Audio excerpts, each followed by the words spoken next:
নমস্কাৰ বন্ধু বান্ধৱীসকল, স্বাগতম জনাইছোঁ সকলোকে। আৰু ভাৰত চৰকাৰৰ অধীনত পুনৰ আপোনালোকৰ পোষ্ট কিছুমান খালী হৈছে আৰু ডিপাৰ্টমেণ্টটো হৈছে আপোনালোকৰ ফুড কৰ্পোৰেশ্যন লিমিটেড তথা আপোনালোকৰ ভাৰতীয় খাদ্য নিগম। তাত আপোনালোকৰ টোটেল পোষ্ট খালী হৈছে 4100টা পোষ্ট খালী হৈছে। তাৰ কাৰণে আপোনালোকে অনলাইন যোগেদি এপ্লাই কৰিব পাৰিব।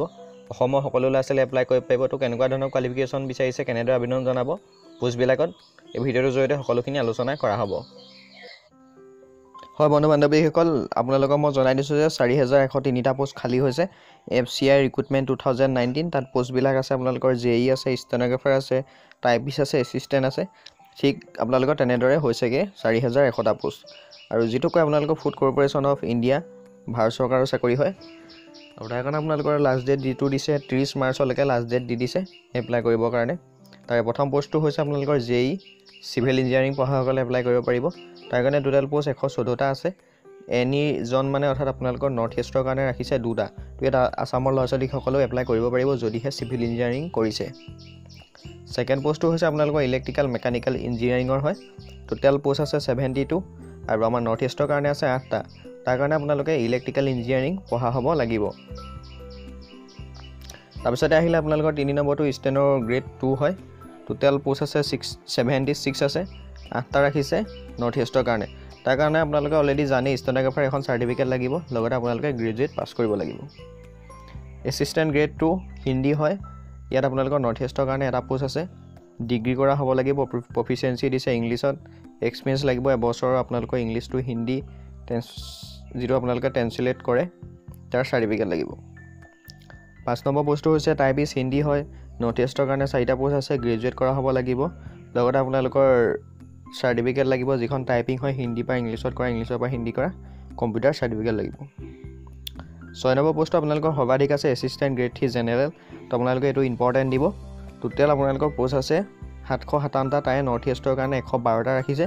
তো আছামৰ বহুত কেণ্ডিডেটে এপ্লাই কৰিব পাৰিব যদি তেওঁলোকৰ গ্ৰেজুৱেট ডিগ্ৰী আছে। বেলেগ একো কোৱালিফিকেশ্যন নালাগে, জাষ্ট গ্ৰেজুৱেট হ'লে আপোনালোকে পোষ্টত এপ্লাই কৰিব পাৰিব। যথেষ্ট সংখ্যক আছে, 112টা আছে, ঠিক আছে। তাৰপিছত আহিলে এছিষ্টেণ্ট গ্ৰেড 3। সেইটোত আপোনালোকৰ টোটেল পোষ্ট আছে 509টা, নৰ্থ ইষ্টৰ কাৰণে 22টা ৰাখিছে। তাতো আপোনালোকৰ ছেম বেচলৰ কৰা হ'ব লাগিব, কিন্তু ইয়াত কমাৰ্চত পঢ়া হ'ব লাগিব।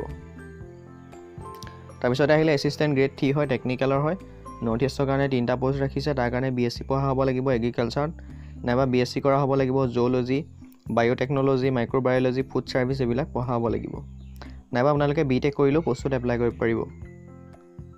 9 নম্বৰ পোষ্টটো হৈছে এছিষ্টেণ্ট গ্ৰেড 3 হয়, ডিফল্ট। তাৰ কাৰণে আপোনালোকৰ এইটো বহুত পোষ্ট আছে, যিটো গ্ৰেড 3 হয় এছিষ্টেণ্ট। 131টা পোষ্ট আছে নৰ্থ ইষ্টৰ কাৰণে, আৰু আছামৰ সকলো কেণ্ডিডেটে এপ্লাই কৰিব পাৰিব। জাষ্ট গ্ৰেজুৱেশ্যন হ'লেই হৈ যাব, যিকোনো ডিচিপ্লিন, অৰ্থাৎ আপোনালোকে আৰ্টছ, ছায়েন্স, কমাৰ্চ যিহতে হ'ব পাৰে, জাষ্ট গ্ৰেজুৱেট হ'লেই পোষ্টত এপ্লাই কৰিব পাৰিব। যথেষ্ট পোষ্ট আছে। তো যদি আপোনালোকে এপ্লাই কৰে তেতিয়াহ'লে আপোনালোকে লাষ্ট ডেট হৈছে 30 মাৰ্চ, তাৰ ভিতৰত আপোনালোকে এপ্লাই কৰিব লাগিব। আৰু এটা আপোনালোকৰ ভাল কথা আছে, এক্সামিনেশ্যন চেণ্টাৰসমূহ হৈছে অসমৰ এইবিলাকত দিছে।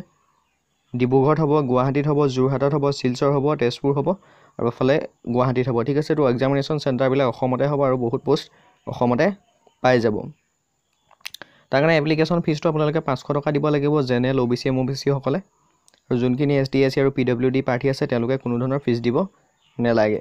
এতিয়া আহিলে হাউ টু এপ্লাই কৰিবলৈ হ'লে যিটো আপোনালোকে www.fci.government.in এই ৱেবছাইটটো ভিজিট কৰি পিনি আপোনালোকে এপ্লাই কৰিব লাগিব।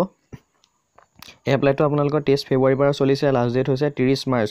তো আপোনালোকে যদি কোৱালিফিকেশ্যন মিলিছে আৰু যদি আপোনালোকে চিম্পুল গ্ৰেজুৱেট পাছ হয় তেতিয়াহ'লে আপোনালোকে 30 মাৰ্চৰ ভিতৰত ইচ্ছা কৰিলে এপ্লাই কৰিব পাৰিব।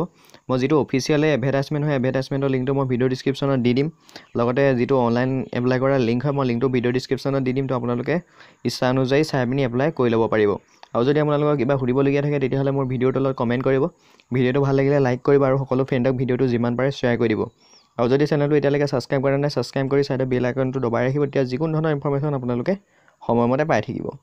তো এতিয়ালৈ ইমানেই, ধন্যবাদ।